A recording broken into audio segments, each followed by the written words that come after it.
Alors bonjour. Bonjour. Eh bien bonjour à toi. Donc RCVA, c'est ça? C'est ça, ouais. Est-ce que vous pourriez présenter un petit peu votre équipe, de quelle école vous êtes, voilà, combien vous êtes dans votre équipe aussi? Parce que là vous êtes 3, mais je pense que vous êtes un peu plus a priori. Pas Voilà. beaucoup plus, je vais te laisser présenter le... Alors on vient de l'IUT GE2I à Ville-d'Avray. Alors on est majoritairement une équipe composée de seconde année de l'IUT et Géraud qui est en première année. Et dans l'équipe, on est donc actuellement ici là sur la coupe, on est 4. On est 4, puisqu'il y en a un qui nous rejoint demain. Et voilà. Et dans l'équipe on est 4 aussi. Ouais. D'accord, vous êtes 4 cette année. Voilà. Okay. Et la taille de l'équipe varie d'une année sur l'autre? Tout à fait. Oui, ça dépend du nombre d'étudiants qui souhaitent participer en fait. D'accord. Ok. Du coup, donc toi, ça fait 2 années que tu participes ou c'est la première? Non, c'est ma première année. Je suis en première année à l'IUT et donc c'est la première année à laquelle je participe. D'accord, ok. Au projet aussi. Nous aussi. D'accord. Nous aussi. Normalement, c'est ouvert en fait aux deuxième année.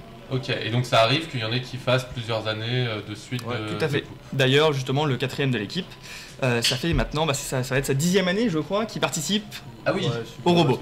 D'accord. Donc voilà, 10 et même dernière année normalement. Ok. Si j'ai bien suivi. Il est en 10e année de votre école, c'est ça? Alors non, ça c'est pas. Techniquement, ça marche pas comme ça. Non. Par contre, il a une boîte, mais il vient en exté. Il vient de l'extérieur sur. C'est une association, donc effectivement. Oui, donc il vient compléter un peu Tout à fait. Ok. C'est une question que je pose à tout le monde, mais là je pense que c'est relativement évident. Vous réutilisez des trucs des années précédentes, a priori? Pas tant de choses que ça en fait finalement. Notamment, ce qu'on réutilise principalement, c'est la base roulante et les moteurs. Enfin les moteurs, voilà.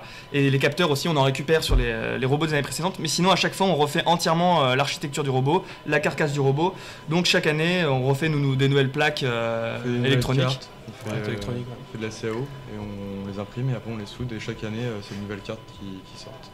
Okay. Et même toute l'architecture interne du robot change d'une année sur l'autre parce qu'évidemment on n'a jamais exactement le même cahier des charges et donc on adapte au plus près notre robot sur le cahier des charges de l'année. Logique. Et vous fonctionnez comment en fait? Vous avez chacun est spécialisé ou vous essayez de faire un peu tout le monde? Alors on fait tout. On est spécialisé aussi. Bah, en fait, il y a les deux. Alors il y a les deux. Tout le monde essaye de faire un peu tout histoire de toucher à tout et apprendre un peu tout, mais après évidemment chacun va se spécialiser de façon normale et de façon voilà. Où ça fonctionne, on continue. Finalement, mais tout le monde touche un peu à tout histoire de voir les différents aspects de la création d'un robot. D'accord. Ok. Est-ce que déjà votre score cette année, vous êtes arrivé combienième à la Coupe de France de robotique? Alors on est arrivé 4e à la Coupe et 2e en tant que moins de 30 ans. D'accord. Ce qui fait qu'on a été qualifié donc pour la Coupe européenne de robotique qu'on a cette année gagnée. D'accord. Pas mal. Enfin, je dis européenne, mais plus que ça, parce que je crois qu'européenne, c'est juste le lieu. Après, c'est une coupe internationale, parce qu'il y a des Canadiens, des Taïwanais, des Russes. Donc voilà, c'est un peu plus large que l'Europe. Ok. Est-ce que vous avez des anecdotes sur la fabrication de votre robot cette année? Est-ce qu'il y a des trucs particulièrement foirés? On a cassé un cerveau hier. Ok. Voilà. Alors bon, après on l'a réparé depuis, mais voilà, c'est ça, c'est la loi de Murphy, c'est qu'au dernier moment on a tout qui pète et puis il faut réparer sur le moment et puis on y passe une nuit, 2 et puis ça remarche et c'est comme ça. Voilà. C'est votre plus grosse casse cette année ou est-ce que vous avez des vrais gros trucs qu'on foiré? Alors cette année on a eu beaucoup de problèmes avec les éléments de jeu notamment. Il y a eu une grosse dispersion au niveau des cotations, mais bon voilà, au fur et à mesure on a essayé de compenser ça. Mais voilà, ça on a eu beaucoup de problèmes de ce côté-là, on a dû régler beaucoup de paramètres sur le robot de ce côté-là, notamment durant la compétition française. En compétition européenne, on a eu rectification mécanique. Oui, voilà. Donc pour la compétition européenne, vu que c'était un mois plus tard déjà, on a eu le temps de faire pas mal de modifications sur le robot. Et de plus, il y a eu un tri qui a été fait sur les éléments, ce qui fait qu'on a eu des éléments de meilleure qualité entre guillemets pour la coupe mondiale. Ok.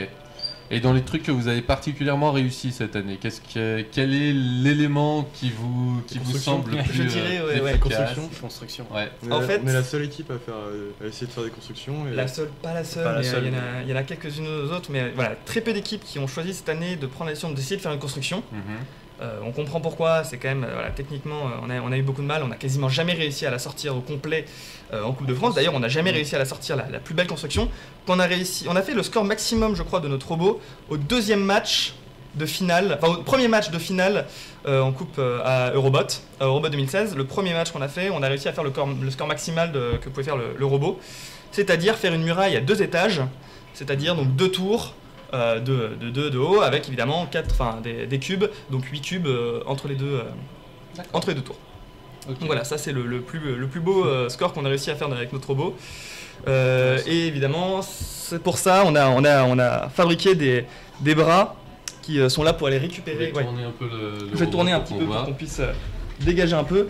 Ils vont voir, en fait, quand je le dégagerai, là on a des bras donc à 3 degrés de liberté, ce qui permet de faire des translations, donc transformer les mouvements de rotation en mouvements de translation pour pouvoir prendre les tours, les soulever et les transporter et les déposer à l'endroit où l'on veut.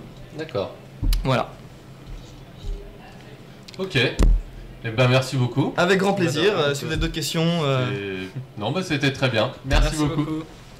C'est nous qui vous remercions.